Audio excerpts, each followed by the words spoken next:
श्री सत्यनारायण व्रत कथा तृतीय अध्याय। श्री सूत जी बोले, हे श्रेष्ठ मुनियों, अब आगे की कथा कहता हूं, सुनो। पहले समय में उल्का मुख नाम का एक बुद्धिमान राजा रहता था।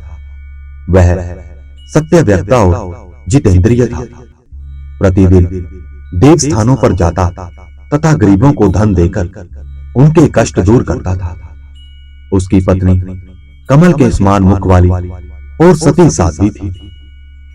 पुत्र प्राप्ति के लिए भद्रशिला नदी के तट पर उन दोनों ने श्री सत्यनारायण भगवान का व्रत किया।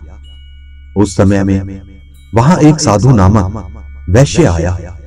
उसके पास व्यापार के लिए बहुत सा धन था। वह नाव को किनारे पर ठहराकर राजा के पास आ गया और राजा को व्रत करते हुए देखकर विनय के साथ पूछने लगा, हे राजन, भक्ति युक्त चित्त से यह आप क्या कर रहे हैं? मेरी सुनने की इच्छा है, सो आप यह मुझे बताइए। राजा बोला, हे वैश्य, अपने बांधवों के साथ पुत्र आदि की प्राप्ति के लिए यह महाशक्तिवान श्री सत्यनारायण भगवान का व्रत पूजन कर रहा हूं। राजा के वचन सुनकर साधु आदर से बोला, हे राजन, मुझसे इसका सब विधान कहो। मैं भी आपके कथनानुसार इस व्रत को करूंगा। मेरे भी कोई संतान नहीं है। मुझे विश्वास है कि इस व्रत के करने से निश्चय ही होगी। राजा से सब विधान सुन व्यापार से निवृत्त हो वह आनंद के साथ अपने घर को गया। साधु ने अपनी स्त्री को संतान देने वाले इस व्रत को सुनाया और प्रण किया कि साधु ने ऐसे वचन अपनी स्त्री को संतान होगी तब मैं इस व्रत को करूंगा। साधु ने ऐसे वचन अपनी स्त्री लीलावती से कहे। एक दिन उसकी स्त्री लीलावती पति के साथ आनंदित हो सांसारिक धर्म में प्रवृत्त होकर श्री सत्यनारायण भगवान की कृपा से गर्भवती हो गई तथा 10वें महीने में उसके एक सुंदर कन्या का जन्म हुआ। दिनों दिन वह इस तरह बढ़ने लगी जैसे शुक्ल पक्ष का चंद्रमा बढ़ता है। कन्या का नाम कलावती रखा गया। तब लीलावती ने मीठे शब्दों में अपने पति से कहा कि जो आपने संकल्प किया था कि भगवान का व्रत करूंगा, अब आप उसे करिए। साधु बोला, हे प्रिय, इसके विवाह पर करूंगा। इस प्रकार अपनी पत्नी को आश्वासन दे वह नगर को गया।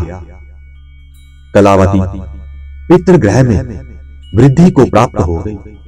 साधु ने जब नगर में सखियों के साथ अपनी पुत्री को देखा तो तुरंत दूध बुलाकर कहा कि पुत्री के वास्ते कोई सुयोग्य वर देख कर लाओ। साधु की आज्ञा पाकर दूध कंचन नगर पहुंचा और वहां पर बड़ी खोज कर देखभाल कर लड़की के लिए सुयोग्य वणिक पुत्र को ले आया। उस सुयोग्य लड़के को देखकर साधु ने अपने बंधु बांधवों सहित प्रसन्नचित्त हो अपनी पुत्री का विवाह उसके साथ कर दिया। किंतु दुर्भाग्य से विवाह के समय भी उस व्रत को करना भूल गया।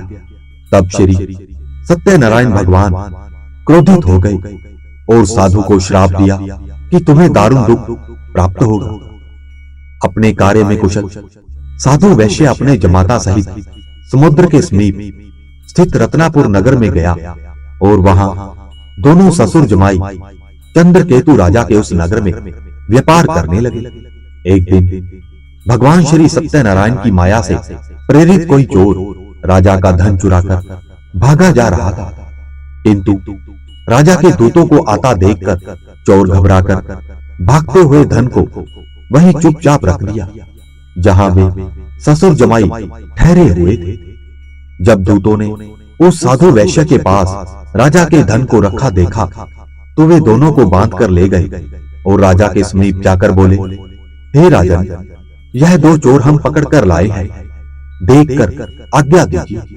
तब राजा की आज्ञा से उनको कठोर कारावास में डाल दिया गया और उनका सब धन भी छीन लिया गया। श्री सत्यनारायण भगवान के श्राप के कारण साधु वैश्य की पत्नी व पुत्री भी घर पर बहुत दुखी हुई। उनके घर पर जो धन रखा था चोर चुरा कर ले गए। शारीरिक व मानसिक पीड़ा तथा भूख प्यास से अति दुखित हो अन्न की चिंता में कलावती एक ब्राह्मण के घर गई। वहां उसने सत्यनारायण भगवान का व्रत होते देखा। फिर कथा सुनी तथा प्रसाद ग्रहण करके रात को घर आई। माता ने कलावती से कहा, हे पुत्री, अब तक कहां रही वह तेरे मन में क्या है?